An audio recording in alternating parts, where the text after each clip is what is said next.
What is vibing? This is Vish, and today I'll be responding to Eckhart Tolle's video on what is the relationship between diet and spirituality. I'm a meditation coach and have guided hundreds of people on their meditation journeys. If you want a one-on-one session or just want to learn how to meditate, either comment down below or message me on Instagram at vishvibes. Eckhart Tolle is an author and a spiritual teacher who has had a profound impact on the spiritual journey of the self. The self is truly thankful for the presence of Eckhart and also the teachings of presence. The self has read The Power of Now, which is what really got the self really into Eckhart Tolle, and also recently got The New Earth, which the self is very excited to read. A lot of Eckhart's teachings really resonate with the self, as they're not just teachings, but also ways to practice every single day life. What the self has learned from him is making life itself a spiritual practice, and that way you treat every single waking moment as that. And more importantly, the realization of the power of now. All that we have is this moment. Now, with all that being said, let's watch this video and see what he has to say about diet and spirituality. I love that bell. I read a quote where you were discussing people's food choices and how that's connected maybe to their spirituality. And I'm wondering if you can elaborate on how that's connected, especially concerning ahimsa. Thank you. Ahimsa, real quickly, in case you weren't sure what that means, refers to the idea of not harming other living beings.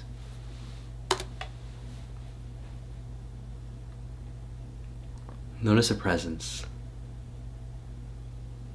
I would say I never do to tell people you should do this or you should not do that, but you should be present with whatever your food choices are, and then the right food choice will happen for you, rather than giving an abstract guideline. It needs to come from within rather than as something from without.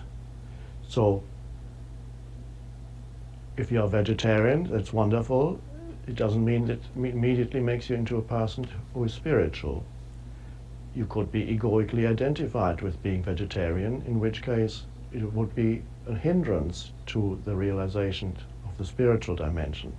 Attachment right there. So I shocked a vegetarian once when I said, "Did you know that Hitler was a vegetarian?" Wait, what? That person was very strongly identified with a mental image of me as a spiritually evolved vegetarian. And so, yes, he was a vegetarian. I don't know why he was a vegetarian. Perhaps, I don't know, I haven't read about it, but I know Very that interesting. whenever people around Hitler were eating chicken soup, and so he said condescendingly, "So you're eating dead bird soup."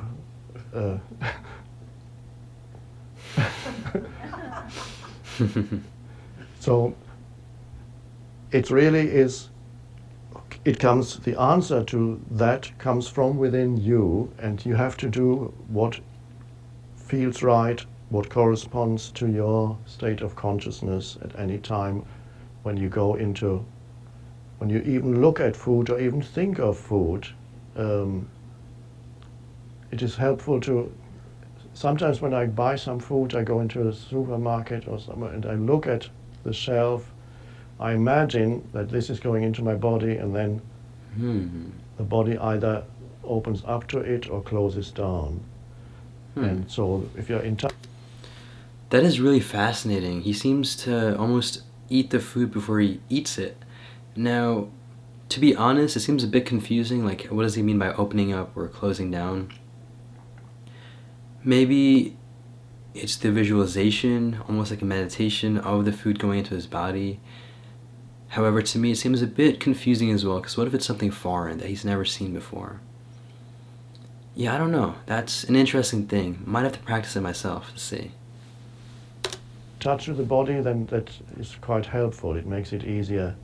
The mind often doesn't really know what the body really wants. The mind remembers some past pleasure and wants to repeat it, and that's where overeating also occurs, because It's just overeating is on the external level, on the physical level, the need to fill a sense of insufficiency that is ultimately there on the psychological, spiritual level. The sense of not enough is ego.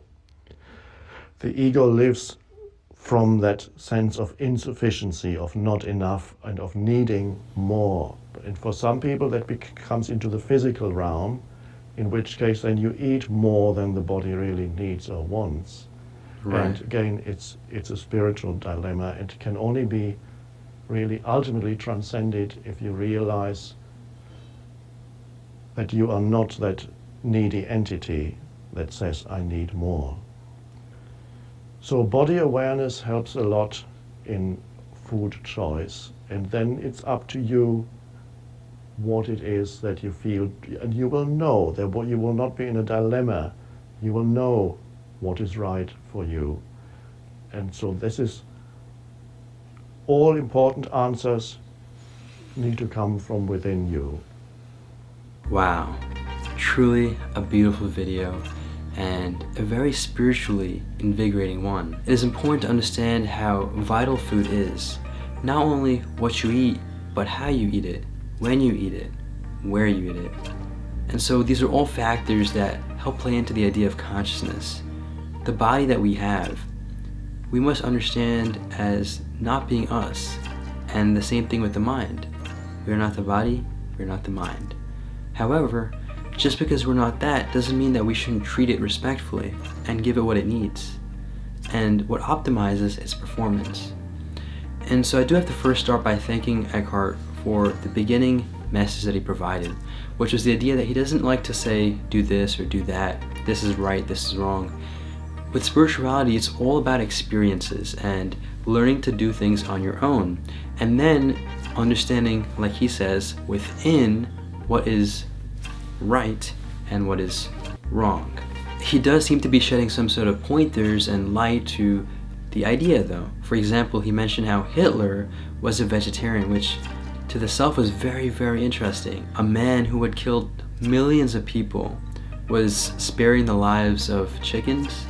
I mean, that just goes to show that even being a vegetarian or a vegan, for example, doesn't necessarily imply enhanced consciousness. It's more about the why and the how.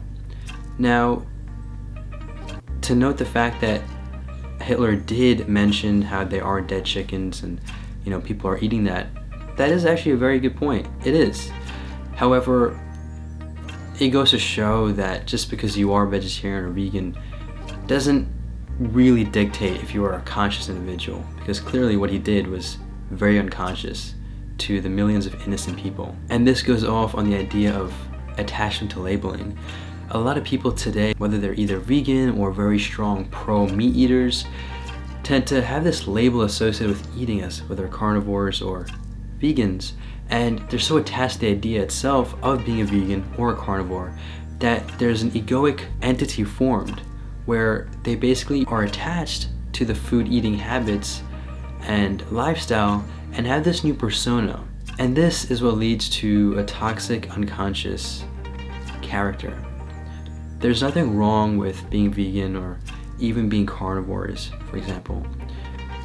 What tends to be unconscious though is when you're attached to the idea of that label and then start imposing your values on others, and then when someone says something that you don't like or that doesn't fit well with the label, you become very defensive and almost attacked by it, and as a result you unconsciously react.